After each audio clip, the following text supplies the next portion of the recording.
All right, good afternoon, everyone, and I would like to warmly welcome you to this panel that will discuss AI sovereignty. My name is Irena Bednarik. I'm the Vice President of International Government Relations at Hewlett-Packard Enterprise. So, as HP, we have been a very proud sponsor of the AI House since its inception. And the reason why we did that is because the AI narrative, the public narrative, is still extremely, let's say, confused at times, and we wanted to lend our contribution in unpacking, with a very distinguished set of panelists, some very specific aspects of the public discourse and help you really unpack some of its challenges.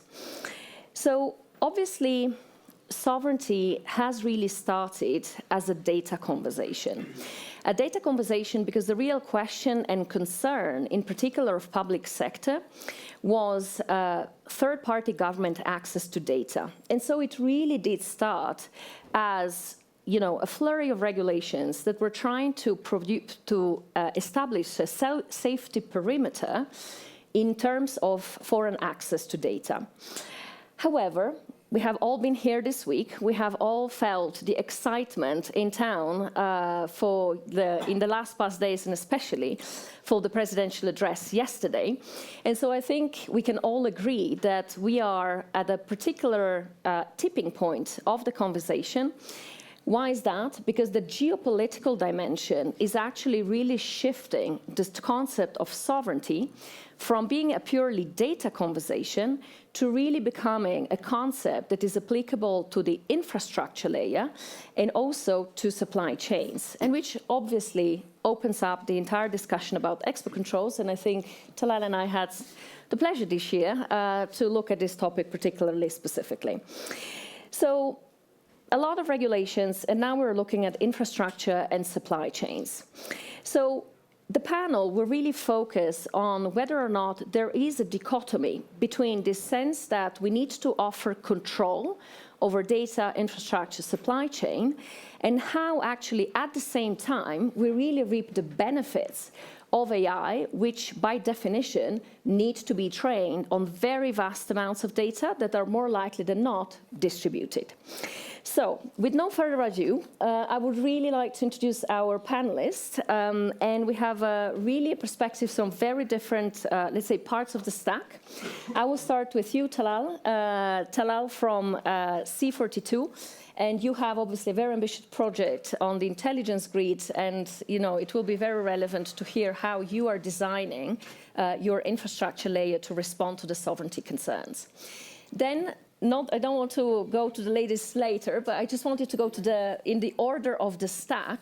And so the data layer, we have with us Juan Ramo Troncoso Pastoriza, co-founder and CEO of Tune Insights, healthcare data space that actually shares insights but not the data. And then I come to you, Denise, so policy layer, where it's really all started and really defined the perimeter of our action. And you are the Assistant Chief Executive of Data Innovation and Protection Group at IMDA in Singapore. Thank you for being with us. And last but not least, we have Thierry, the CTO of HPC and AI at HPE. And the technology layer will be the one that will stitch together infrastructure, data layer, and the policy dimension. So we said sovereignty really starts with policy. And so I think there is no one better placed, Denise, than yourself, to really tell us how do you look at sovereignty from a policy perspective. But more importantly, I would really like to understand what is actually the problem that we're trying to solve. Thanks so much, and thank you to AI House for having me here. And as you've mentioned, my background is actually in data as the data protection regulator, and we've known how to have the sovereignty conversation in data for a long time. It's been about, as you say, government access. It's been about how cross-border data flows and how data flows from one place to another. And the sort of web of regulations that we have, we know how to navigate that. The AI conversation is a lot newer, and it's very quickly, as we all know in this room, taken on a very tense and intense geopolitical lens to it. But what does it mean for a country like Singapore? And maybe I just take 2 minutes to explain the context of Singapore, because that is important. We are a multiracial and multilingual society, and a number of you are from jurisdictions like that too. We have 4 national languages. We are situated within ASEAN region, which is itself a very diverse region. So the social cohesion and racial cohesion is very important to us, coming on the back of a history of racial riots and really tearing at the fabric of our society. But economically, we are, as you probably know, a global port, very open. We are open markets. We are a node for both shipping, for airlines, and for data, digital connectivity. So what does sovereignty mean to us? I think first off, we'll say that full sovereignty and control over the entire tech stack is not realistic. And that's probably true of, I would say, 95% of the countries that you and I belong to. So sovereignty to us, my view is that it means preserving what our society thinks is important. Our way of life, our languages, the way that we want to do things, the way that we want to bring our children up, and to be able to do that in an environment that digital has fully pervaded. Our motto in the AI space is AI for the public good.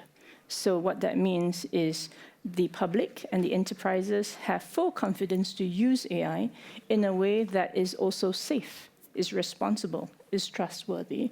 And we believe that both go together via a policy stance that is targeted, proportionate, but with enough guardrails to make sure that the public can use it confidently. And so 2 aspects of that are brought out in the sovereignty conversation, one of which is representation in the models. As I mentioned, we have particular social and cultural and lingual contexts that may not be in models that are trained elsewhere. And so one project that we embarked on is Project Sea Lion, which is built off an open source model, but fine-tuned with regional languages and low-resource languages from around our region. We then, in turn, open source that so that people around the region can use it for their own purposes. So that representation in the technology of our culture and our values is important. The second is capabilities. We've invested significantly in AI literacy training. So all public servants in Singapore must go through AI literacy training. And we've embarked on fairly ambitious projects to uplift the digital literacy in Singapore. Just some perspectives. I'm happy to share more later. Great. I think, first of all, thank you, because you already touched upon some very, very interesting points. So first of all, you say that control over the entire stack is not realistic, which I think is a very, very important point to keep in mind. You also talked about confidence. And so I understand that for your government, building confidence in the use of AI basically is something that will allow the take-up that will then, in turn, drive economic advantages and GDP growth and so on. So not so much control, but more work on the confidence. Any other perspective from the panel on what we're trying to solve? Well, if I may, I think, first of all, violent agreement with what you described in Singapore, and I think we're somewhat aligned in the UAE in how we attack the problem and how we define what sovereignty is. You mentioned 95%. Of countries would not be able to have the full stack sovereignty. The only disagreement I have is I think it's 100%. Because I think even China and the US have dependencies, depending on how far down the rabbit hole you want to go, that cannot be all done in one place. ASML on one end, and obviously all the fabless chip companies are dependent on Taiwan on the other end. So I agree philosophically, wholeheartedly, that we do need to design for every country what are the main prerogatives, what are the things we're trying to solve in the multi-layered sovereignty debate, because it all started with data, but there is also operational sovereignty, financial sovereignty, so many other things that could be more important to some countries than others. If you're a country that is worried about being sanctioned, well, then you're worried about a lot more than a country that doesn't have that worry or concern, that still needs to preserve culture and ensure that they embed that in models that they're deploying, or have top secret data protected in an air gap, but want to minimize that footprint so that you could then leverage the feature set and the environments that a public cloud can do, but not in an unchecked fashion either. Encryption can solve some of these things, and we can double click on some some of the ways we've done that in the UAE. But I think we've taken many pages out of the Singapore playbook in the past and continue to help each other as this technology evolves. Yeah. Great. So full independence, not possible either. Full control of the stack, unrealistic. And you mentioned, I think we'll come back to the fab level and dependencies, but another point that I really like of what you mentioned, and as previously I said, we want to contribute to clarity in this conversation. And I think a very important point is that people very often think that having sovereignty just at the data layer is what is required, but actually the operational layer is equally important. And Europe is the one that has introduced a lot of regulations already at the operational level, and we might come back to that. Any more thoughts? Juan? Yes, what you mentioned, actually, the interlink between both the data and the operational layer.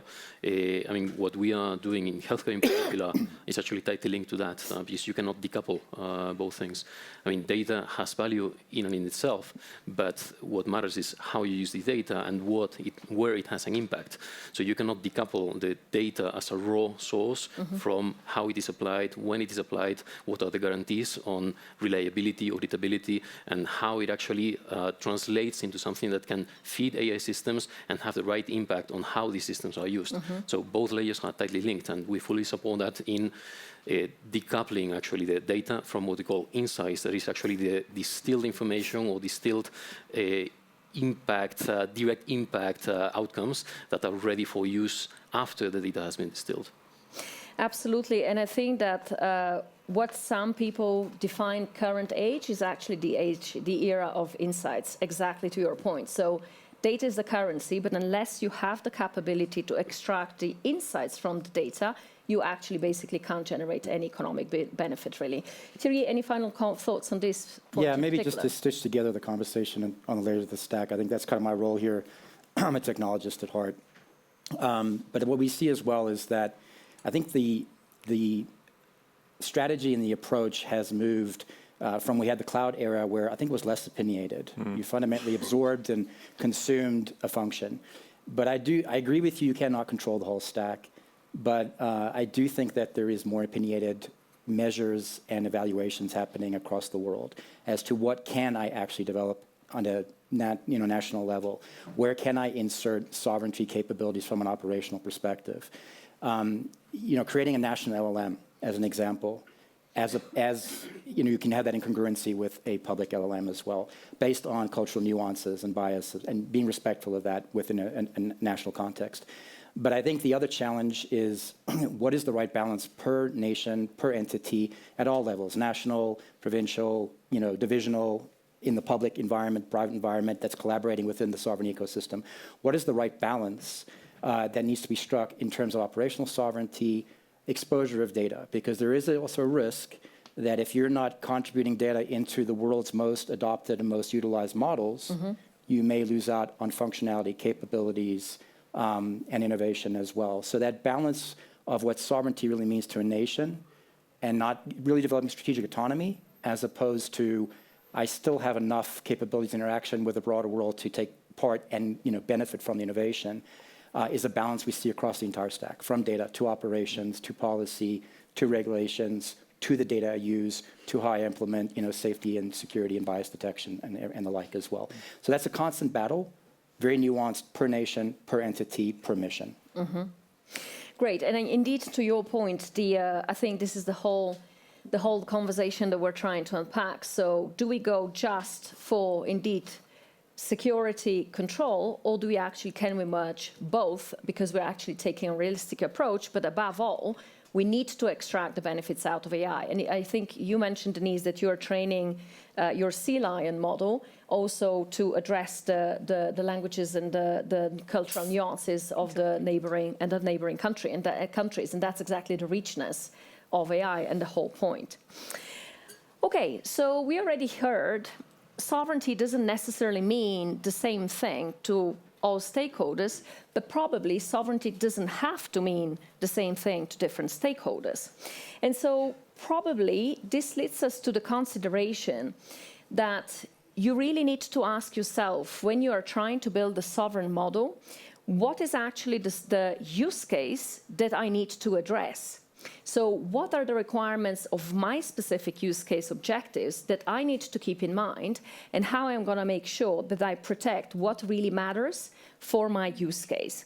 And so, and in particular, since obviously we have, a lot of people with a technical background, on the panel and in the room, and we are in the AI house, I think what I wanted to really kind of double click to your point previously, can you maybe talk a little bit more about a concept, of what can a localized on-premise air-gapped data center offer in terms of sovereignty? What kind of use cases does on-prem air-gapped model offer versus a distributed model, a network of data centers, and which kind of use cases can this distributed model really address? Do you want to go first, maybe, Tilak? Sure. So I can maybe speak from experience. In G42, we try to create those enabling environments across in digital infrastructure that underpin the enablement of what we refer to as AI native societies. And so there's a lot in there. What we tend to really focus on is how do we take the enterprises that we're trying to serve, or the public sector and regulated industries, and understand their imperatives better. Typically, you have data classifications that span from open to confidential to secret and top secret. So if you look at the last two, secret and top secret, those are typically things that in every country you'd want to have a certain level of autarky and protection around, and that necessitates an air-gapped or what we call a disconnected cloud setting. And that's going to inherently be feature and functionality limited and less scalable by definition. And so we needed to expand optionality beyond and minimize that footprint so that then the plethora of other use cases and workloads from the public sector and regulated industries and enterprises can benefit from the public cloud environment, but not in an unchecked way. So we created, with our partners at Microsoft, a concept that we built a product over their public cloud called this Sovereign Control Platform that allows for technical and policy controls that then benefits from the underlying infrastructure having encryption in the full data lifecycle. Initially, it was only data in transit and data at rest that was encrypted, and where the Cloud Act and the extraterritorial jurisdictions that some countries can bestow on companies would get you as in memory in processing. But once confidential compute was introduced, we were able to layer that product on top of it, and you have that full data lifecycle. Doesn't mean the Cloud Act isn't applicable, but you have encrypted data, it's not top secret data, so you have a level of support. Then you have different environments as well, especially in the era of AI, because these are GPUs and AI clouds, like the one we're building that's a heterogeneous AI cloud that uses multiple types of silicon, AMD, Cerebras, NVIDIA, and Qualcomm. And those deployments are they're a very different animal than the traditional cloud or telco domain. And when we say we're building out an intelligence grid that is going to have multiple nodes all across the world, how are you transferring and moving data in between each and enabling the ability for enterprises that are going to use that with their proprietary data sets that are not on the public internet right now, that most models have not been trained on? How are you inspiring the level of confidence with them, enterprises and governments, that you're serving with that infrastructure? And that's where we've come up with even solutions just like what Juan mentioned on healthcare. You create trusted compute environments that have the same level of encryption, where data can be tokenized, anonymized before it's put into. So genomics data, we have 120 petabytes of genome data, whole genome sequence data in the UAE, based on what we've done in G42. That's useless if it's in an air gap. You're not going to get precision medicine, drug discovery, or preventative care if you're not going to be able to merge that data set with your EMR records and then figure out how drug discovery can take place with the big pharma companies. So you need those trusted compute environments. So we create those to solve for those different parts of the workload diversity to ensure that people have optionality in terms of what bucket to put their data sets in. That's great. I think this is really very illustrative. And I think I really like the use case, obviously, on national security, on-prem, air-gap, disconnected. But I think that the other very important point, when you have an AI cloud, which is powered by a network of data centers, you must be able to shift data around to allow greater precision, drug discovery, and really actually bring very significant advancements to society. And it will be probably a shame that because we are afraid of sharing data, we would not be able to actually manage to get to so strong achievements for the common good of the society. But anybody else would like to comment on the use cases? I'm happy to jump in from so the policy speak or the layer above that is actually in complete agreement. It's about a risk assessment of the use case. Clearly, and it's very intuitive and obvious that for extremely sensitive types of data, military applications, security applications, you are going to want a higher level of protection and a higher level of control. But for most other civilian use cases, industry use cases, and for the technology to flourish and be widely diffused, you're going to need the data to flow around, and you're going to need the sort of technology infrastructure to be able to be widely utilized. So it is about creating data security classifications. It is about setting out a risk assessment framework that companies, industry, enterprise, sector regulators can take and use. And we work very closely with high trust, highly regulated sectors like the financial sector, the healthcare sector, and the legal sector. We started with these three because these were high trust. And they have come up with their own guidelines. My agency, which is sort of the central digital agency, then coordinates across. So there has to be a whole of government approach to deal with the technology, because different sector applications will have different needs, different use cases. The other big push that we've done in recent years is the use of privacy-enhancing technologies in sectors. So that's trusted execution enclaves. It's the different types of encryption, but it's also federated learning to train AI models where it is possible. A lot of these technologies are still nascent, but they are burgeoning slowly. And we think that that is one way to be able to make use of the technology while still protecting the PII and the privacy. Great, and I think it's quite interesting what you're saying, so that the complexity of the different use cases can actually, you help providing a guiding star by the classification of data. And so when you basically classify the data that you need in your use case, this will then in turn give you basically an indication of the risk assessment, hence the model that you actually deploy. And as you just said, Talal, you have very different flavors on the scale of sovereignty. And again, it's not one size fits all. But I think, Juan, you wanted to jump in. Yes, and linked especially with this risk minimization and risk limitation, the risk evaluation depends on the use case heavily. So you cannot build a general purpose system or one size fits all for any use of the data and for any transfer of the data. And coming back to the main blocker and the main barrier in the data assets and how these data assets are managed, maybe we don't need to move data for all applications. And this is where a smart combination of the different technologies, you mentioned already federated learning, but federated analytics in general and federated architectures in general, combined with privacy techniques, not only trusted enclaves, but also homomorphic encryption, multi-party computation, and even disclosure prevention mechanisms such as differential privacy that can help protect not only the process of the data in itself, but also the data product or the information, the insight that comes out of that data product, so that in highly regulated environments, such as healthcare in particular, you can build risk evaluation right back to the source to identify, let's say, the probability of having an impact on the data subject or the reidentification probability of the data subject, so that you can minimize actually that impact. And that means that maybe we should stop thinking about moving data and shifting data around, but moving insights and bringing part of the process that is needed in order to distill those insights close to the data source, because that also has an impact on how we build the infrastructure on the one hand, so whether we invest in creating central infrastructures that are redundant, in a sense, with the local infrastructures, and how we affect also the quality of the data. In healthcare, in particular, quality of the data is heavily, it's a heavy impact on the reliability of the results, and especially for federated systems, in how you can actually trust that all data means the same. I mean, in Switzerland, we have very federal architecture. The systems we are building have to cope with data from 26 different cantons with different data protection authorities, ethics committees, and 4 different languages too. So we have to cope with this heterogeneity and this different policy implementation for data management.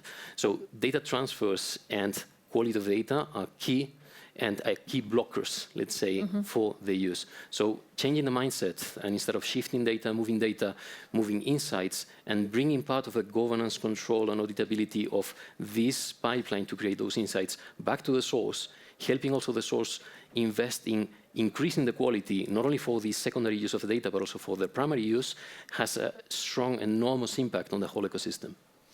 That's great. And this mindset shift from moving the data to moving the insights, it's actually something that I would like to debate maybe at the end of the panel a little bit more. And we'll have a few minutes at the end of the panel for your questions.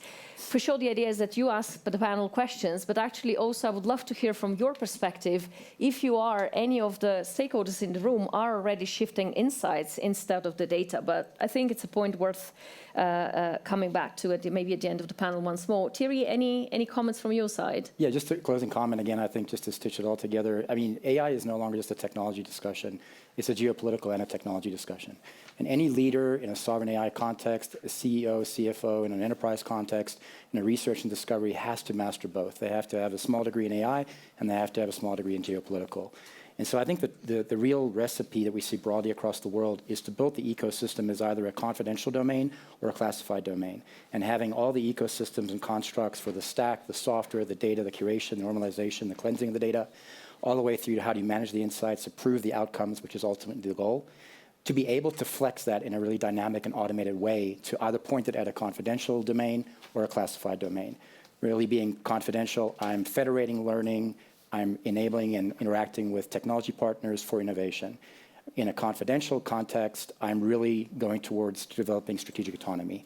And I have that ability to flex at security levels, encryption levels, automation levels, and tool sets ingestion as well. So that's really the secret sauce that we see, is applying that in an automated, dynamic way across the entire ecosystem, either towards confidential or classified, taking into account the technology prowess, the technology goals, but then also the geopolitical requirements within that particular context as well. Great, and indeed, I think you're absolutely right. This goes back to my, initial comments that this is really a geopolitical conversation today, and I think this is really what it is these days. So, obviously, we heard there is a lot of regulation that determines, or either determines or is guiding us on how we can really address the different use cases, different flavors of sovereignty that are required. But actually a trend that, especially in the European Union, that is probably, I would say, and interested in your views as a policy expert, probably one of the most highly regulated environments from the sovereignty perspective. We actually do see a trend that is probably coming out from these geopolitical considerations, where also vertical industries that are not regulated do want to go for the sovereign stack, because it actually brings, I think, the confidence that you're talking about earlier. And hence, confidence means more trust, and confidence means more competitiveness. And so I'd be curious, maybe, Thierry, this is probably a question for you to start with. So you're obviously a technologist. So can you maybe talk us a little bit about how do your different customers approach you? What kind of concerns you're trying to solve from a customer perspective? And in particular, I would be interested to hear if there are other industries, not just public sector, that are requiring or wishing to purchase actually stack that is sovereign. Yeah, absolutely. We see that happening across every segment. So I think sovereign, it can be disseminated into the national level, again, divisional level within the government context, but it can also go into the broader ecosystem, research and discovery, private federations and collaborations. It can go into the enterprise segment that might be doing it within the context of a regulated industry like finance or healthcare, but also collaboration with the government, right, and classified information. We have many customers in the US, as an example, academia, that do government research, but also provide academia services. And they have to be able to scale secure environments and less secure environments dynamically, and access to different toolchain sets and different data dynamically based on the user persona. So the commonalities we see in terms of features and functionality that I think are applicable is, first is multi-tenancy, but multi-tenancy across the entire ecosystem.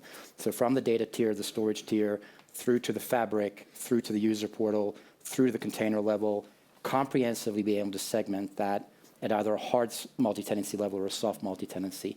That gives every entity the ability to kind of flex that security profile that they need to support the different use cases. The second is to meet their particular industry standard. It can be ISO, it can be, in the States, we have NIST 800, it can be EU standards. And those are usually have similarities, but then there's always nuances. And so any provider, much like I say, it's a geopolitical discussion downwards, any provider in technology needs to understand the requirements of that specific country, that specific entity within that country, and how to meet those standards and those security requirements. There's always a nuance to that. And that means global support, global capabilities. It means software stacks that can sometimes flex, right, or be interchangeable at a modular level to a certain degree to meet those standards. I'd say the other aspect really is to make sure that you have the ability to XIA capabilities is becoming much, much bigger. The ability to forensically go back and say who changed what data, what model was used, how was it tuned, what was the outcome, did he actually run it through a bias and security detection platform? That forensic reverse capability, I think, is going to become de facto for many use cases across the board. So that XAI capability is another aspect. And I will say the one thing that we are seeing, other than the usual IT services, and really today, HPC and AI is converging with IT services and security services. It's really those four things coming together, and then within geopolitical landscape. Authentication, user portals, automatic delivery of tool chain sets, just simplicity in provisioning the infrastructure and the resources. All those things are critical. But we also see a separate domain that's evolving quite quickly, which is how to use AI agentic systems with reasoning models to enhance traditional HPC simulation workloads. That requires special tooling, special security levels, and special federations as well, critical to national success, really, for sovereign AI to be a source of competitive advantage. So how do you take aircraft engine design and accelerate development? How do you accelerate or reduce time to ROI, time to productization as well? How do I augment the knowledge base out there using agentic systems? And not so much word prediction with LLMs, a lot of it's scientific calculation being augmented to the outcomes and then applied back to the simulation runs, be it finite element analysis, computed engineering. And so quantum has a role in that, neuromorphic computing has a role in that, and then the interchange of true heterogeneity between AI and HPC. That's something we're going to see a lot of interest in, and that brings a whole different discussion around regulation, federation, security, and toolchain set capability as well, two national programs. Great, thank you, Thierry. And I think, so we discussed use cases, and we said different use cases, different sovereignty models. I think the additional aspect of complexity you're bringing is that actually we may have an interplay between different, let's say, types of risk profiles, and multi-tenancy could actually be a tool that allows you this flexibility to scale, as you said, secure and non-secure data. One of the tools. Yeah, one of the tools. One of the key tools, for sure. So, but any reactions from the rest of the panel? I think on my end, I really believe that enterprises are going to be, even if they're unregulated, the next foray into how an enterprise can define sovereignty in their own way, because the proprietary data sets, what's beneath that tip of the iceberg that we're seeing, and every model that we've interacted with to date is a huge amount of data that is going to take specialized language models to the next level. So, we're used to interacting with the large language models and even with the reasoning capabilities and seeing the value that's being generated over there. But once enterprises are able to get comfortable enough to leverage infrastructure that might not be owned by them, but protect the data and the IP and the proprietary data sets with or without the regulatory obligation of doing that, that's when those specialized models like a energy LLM or a seismic data LLM that gives companies that are big NOCs the ability to save even fractional percentages, which equate to billions of dollars. As I mentioned genomics earlier, geospatial analytics, all these data sets that are still beneath the surface that haven't been unlocked yet. And that's why I think every enterprise is going to have to define what sovereignty means to them and how they're going to leverage infrastructure that they don't necessarily have to own and operate themselves. Very interesting. So indeed, definition then of sovereignty at the enterprise level, it's the next stage. Any final comments, Juan or Denise? One point on the infrastructure needed. I think an important criterion that has to be used there is also what's the purpose and what's the use of different AI tools within the environment, within the company, within the enterprise, because that, besides facilitating and being a necessary pre-requirement for the risk analysis, it's also a way of constraining the scope, the size, let's say, and the resource hungriness of these models. So this helps also balance the load between external infrastructures on-prem or outsourced, and this can help a lot in identifying correctly dimensioning the investment, but also in setting the purpose limitation that sets the rules, the policies, and the right, let's say, the contour of how the systems are actually used. Yeah, definitely. Just 2 quick comments. Please. I think firstly, sovereignty at an enterprise level is it's an odd thing to sit together, because long before we started to speak on sovereignty, there was confidential data and trade secrets and intellectual property in companies. And we've always had a set of norms and rules and laws to govern that. That hasn't changed. And it really is about how we apply and update and review these regulations, laws, and frameworks to cope with the new technology. And the intellectual property space has had a particularly challenging time to do that. The quicker that we can figure some of these issues out, same thing in data protection and in the competition space. Once we figure out how to, the famous saying, and I'm a lawyer by training, so I can say this, lawyers are much slower than the technologists and everyone else in doing anything. And the reason for that is because the regulators and the lawyers are looking at how society is progressing, where the market failures are, where the gaps are, and then trying to fill those gaps. And so we will still have to continue on that journey to use existing laws and frameworks and norms to cope with these advancements. But we've done it before. We did it with cloud. We did it with cryptocurrencies and Bitcoin. So we know how to do this. It'll just take us a little bit of time to figure out. But because of that, and that has influenced our national policy, we're not going down the way of a large horizontal technology law, because precisely because of these complexities and use cases that my panelists have talked about, we're working very much on a sort of sector-specific model.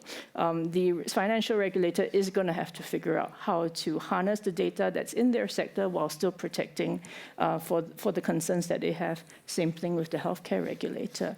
But we have certain common principles: data minimization, risk mitigation, putting in place guardrails to protect children. All those are universal and should be done regardless of which sector you're in. Well, first of all, I've been a policy person since 20 years. I would like to say that I wish every regulator would be so aware of the industrial environment as you are, because that way our life would be much simpler.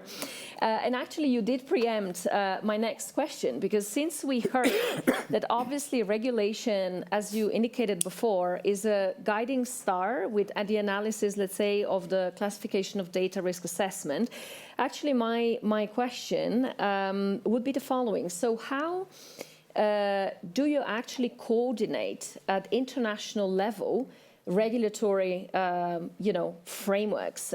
So before moving to Dubai, I was in Brussels for 14 years, and so I dealt a lot with very specific regulations. And I'm very curious, again, to your point, it's moving so fast and it's so global in nature, to your point, of interdependencies that you made at the beginning. How does the Singaporean government align with, the rest of the world, or at least the regional blocs, to make sure that we're trying to build an ecosystem from a regulatory perspective that actually allows innovation and reap the benefits of AI? Frankly, that's the maybe billion-dollar question. It's not an easy one. We are a small country, but we believe that every voice counts. So we've been participating very much in international conversations at the UN, at the OECD, Global Partnership on AI, and there are conversations happening there. It will take a while for the norms to coalesce, but the conversations are happening. We participate actively in ISO as well. There are a whole raft of technical standards that are happening. And that complements our national sort of stand that market-driven assurance and the ability for third-party audits and testing and evaluations and measurements to help industry is a very important piece of the puzzle. And technical standards, what good looks like and how you measure that is very important to figure out.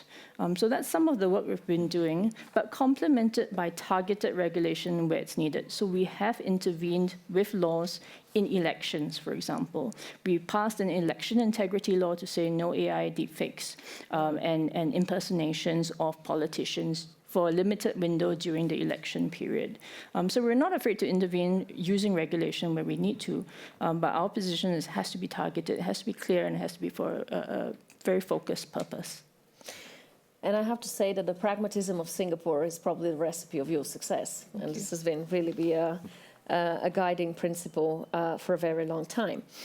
All right, so I think we heard a lot of very, very interesting, thoughts, and I would like to give you all, really the chance to intervene. And so we have already some questions. I would also encourage, if anyone has any comments, I really thought the point of Juan of moving data versus moving insights is very interesting. So if you have any experience, please share it. But ladies first.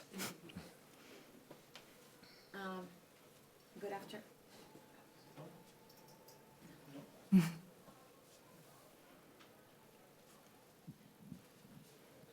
Okay, I'll speak without a mic.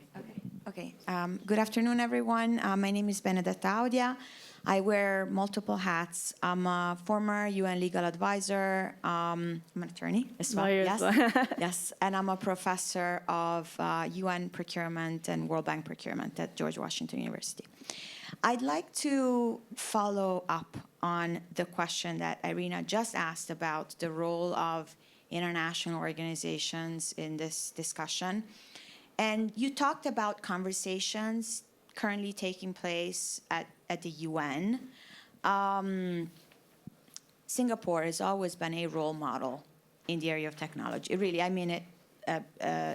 And why wouldn't you, as a member state of the UN, take the lead on identifying a UN system organization that could make sense of all of this, especially when legal, governance, and accountability issues that concern many governments are at play. And so having an international body that has legal personality, privileges, and immunities that gives a lot of protection, there are so many advantages of having that entity play a role. Sorry, it was a long question. No, I appreciate that very much. Question way above my pay grade, to be honest. I mean, the UN system is complex, but it is super important, and we'll certainly convey that back to my colleagues in the Ministry of Foreign Affairs. But I will say that we have taken the lead at the regional level. So in ASEAN, which is the Association of Southeast Asian Nations, we chair the working group on AI and the working group on data. And in the data space, we put in place a common data management framework and data sharing principles and the model contractual clauses, similar to the EU SECs, if you're familiar with the GDPR. So at the regional level, I think there's been a lot of work that we've done to try and coalesce some of these principles. Whether we can scale that up to the international level with so many countries, I mean, I'll be a candid, it is a challenge. We have participated in a lot of these conversations, put forward our points of view, but I think the fact that, the International Safety Report has come out, and that has global representation and global consensus, there are good steps being taken. Whether it goes all the way, we certainly hope so. Thank you. Thank you. Yeah, I'm Mahesh. I'm from Germany. I'm founder at Elevate AI. So last 16 years, I'm working with hardware together with software. Before we go to sovereignty, the biggest challenge is that high-performance computing requires high energy. A lot of countries cannot produce much of energy. That is one bottleneck I see personally. And the next is optimization of software solutions for hardware. How do we plan to solve these two problems? And where are we at? Anyone wants to? I can try to tackle the energy question, considering we come from the UAE and we've just announced, back last May, 5 gigawatt of capacity that we're going to be dedicating to manufacturing intelligence in an AI campus that we described. You're right, it is one of the key bottlenecks, and I think it should be part of the conversation on the different layers that we mentioned earlier of sovereignty, because that's also one key ingredient in producing this type of infrastructure, or at least the benefits that this infrastructure has. It's very energy intensive. I think there are efficiencies that are being built, and then one thing that ties into the fuller sovereignty narrative is unlike the electric grid, this intelligence grid that we are setting out to build with partners and make global in nature is not going to need to have what's analogous to a substation in every country. In the electric stack, you have power generation substations, transmission lines, In AI, it's very similar. You have network connectivity as transmission lines, substations, and then similarly power generation. But what's different than electricity in an intelligence grid is with low latency, high bandwidth connectivity that can actually provide the intelligence or the tokens that are being exported from one country to another. You don't have to have a physical data center. It's prohibitive in many countries. It's capex intensive. You can't find energy in certain places. And that's where I think something like what we announced a couple of days ago here in Davos was the digital embassy program that the UAE is embarking on, that G42 is going to be delivering our solutions that have worked for us domestically to other countries from the UAE. Whether it is a virtual sovereign solution where we're providing that service from the UAE to other countries, or whether it's putting a data center in both countries that's a smaller footprint air gap, so we have a more hybrid type of environment. And then for the majority of other things, you're using the sovereign public cloud infrastructure that I described earlier. And you can accelerate time to value and create that same enablement for an AI native society in a country that doesn't have the wherewithal economically or politically to even invest in a data center and take 18 to 24 months to build a data center and then to operate it like a hyperscale that they wouldn't be able to do in the first place, since they don't have a big global deployment and billions of dollars that went into R&D. So we try to solve for these things in an innovative way. On the hardware, software thing, other people from the team, potentially, maybe Terry, you can... Yeah, I mean, I think it's both a challenge and an opportunity, frankly. I think, everything from modular data centers to retrofit design to alternative technology sources and the role that regulation can play in terms of prioritizing research and advance and innovation in that segment, right? I think all those things need to come together. And again, if you're a country with a lot of lakes and cold water and cold climate, you have a different, ecosystem that you have to think about than if you're in an alternate environment, like an urban environment where you can do heat reuse, as an example. We've deployed modular data centers where we've actually taken the heat and then used that to heat the swimming pools in universities or to heat greenhouses and things like that. So there's a whole linkage between regulatory, location, technology, and innovation. But coming back to the infrastructure, I think AI native software is very embryonic, right? I think it's happening in a few places. But if you think about like 6G and telco as an example, telcos will ultimately have to move from voice, video, and data traffic to voice, video, data, and AI traffic. And that will require algorithms that are AI native from the outset that actually can optimize the radio frequencies and not have an impact on some of the other bandwidth traffic. That's a true example of AI native workload that has to interoperate with infrastructure and software. That will have to manifest and evolve and expand to everything from drone management to autonomous vehicle domains to healthcare and research. And I think that every nation needs to think for itself, how can traditional HPC and AI actually be used as a catalyst to accelerate research innovation, to solve energy problems, to optimize software per use case, per vertical, based on national priorities. And perhaps that becomes a center of excellence at a national level, focused on solving those problems. And we do see some of that happening in some places as well. And maybe just the last comment I would make to your question on the energy and how you power this kind of data centers does take us back to the geopolitical question and to the point that you made. A sovereign AI conversation ultimately is a geopolitical conversation. I think we'll take just one last question, the lady. Thank you very much. Maria Rodriguez, I'm a policymaker in the European Union and located in Brussels. Great panel. The title, Sovereignty versus Collaboration. Well, from my viewpoint, the issue is not versus. We need more both. More sovereignty, more collaboration. So let me come with an offer from the European Union side. The European Union now is starting to work with the two legs, not only regulation, but capacity building. So we are focusing on particular components of the stack to build capacity. And this is my question for you. So let me just give some examples, and then my question will be, do you want to collaborate with the European Union? So examples, more sovereign cloud, equipping citizens with an e-wallet to have better access to services, Internet of Things, new generation, enabling AI to drive manufacturing in many sectors. Data spaces, we organize data spaces in different sectors, and we are building a new brand network of AI factories to make the best of these. And of course, we are coming to the conclusion it's not enough to regulate platforms. We need to build our own platforms. It's not enough to regulate AI. We need to build up our own AI. But we are pretty in favor of international cooperation, bilateral in the framework of United Nations. And I was in New York with some of you, probably, last December. And I think there is a lot of scope for a more decentralized architecture of global governance, of the digital transformation. So we have strong poles in the States, in China. But we believe that we can have room to test other ways. So this is our invitation for you, and we are available. Thank you.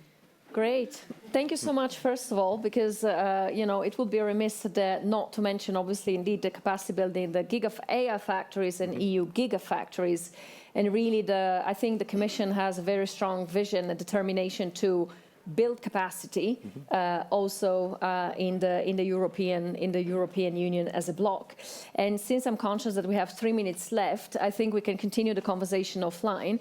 But I think you could really not have helped me better to really close the panel, because where I wanted to close it is to come back to the beginning. So the question really was, can we be sovereign? So address the concerns, the fear, the desire of control, the desire of ownership, and yet at the same time, make sure that the data can flow or the insights can flow in a safe, trusted way with quality data, to make sure that the models can benefit from the volumes and quality to then deliver proper insights. And so I would conclude by saying, sovereign AI conversation is a geopolitical conversation. We said that no one size fits all, so the best place to start if you are trying to address sovereignty concerns from your organization's perspective, ask yourself, what is the problem I'm trying to solve? What is the risk profile of the data that I need? And basically take it from there. Thierry also told us that, at the same time, the use cases may actually need classified and non-classified data. And so multi-tenancy is one of the examples that can bring this agility together. So with that, I hope that we succeeded in our mission. As I told you, Hewlett-Packard Enterprise is co-sponsoring the AI House, trying to help bring in clarity in this rather complicated but incredibly important topic that can make really a difference into societies. We really thank you for your participation. Thank you so much to all of you. You brought an incredible level of expertise, as I said, from different perspectives. Very complementary, and I would welcome and encourage all of you to basically continue the conversation in the AI House and also in other setups globally. Thank you so much. Thank you.